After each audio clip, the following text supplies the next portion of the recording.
Welcome to our channel. Today, to download Airtable, visit the official Airtable website. On the home page, look for the download button. Click on it to be directed to the download page. Select the appropriate version for your operating system. Once the download is complete, locate the installation file on your device. Double-click the file to start the installation process. Follow the on-screen prompts to complete the installation. After installation, launch the Airtable application.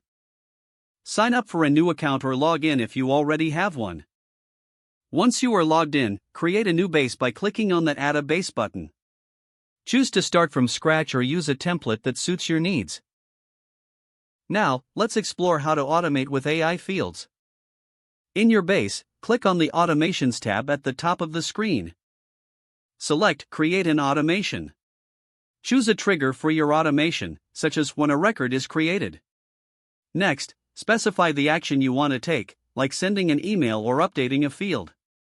For AI fields, locate the Fields section in your table. Add a new field and select the AI options available. Configure the AI field by specifying parameters relevant to your data. You can choose automation tools, like Zapier or Integromat, to enhance functionality. Set up the integration by following the prompts provided by these tools. Test your automation to ensure smooth operation.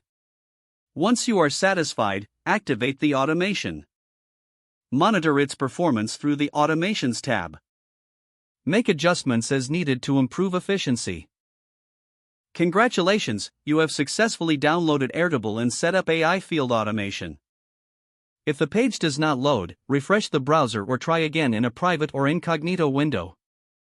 Make sure you are using the correct email address, then retype it carefully to avoid small typos. If your password is not accepted, use the reset option and create a new strong password you can remember. Check your spam folder for verification or security emails, then complete any requested confirmation steps. Don't forget to like this video and subscribe to our channel for more step-by-step tech guides.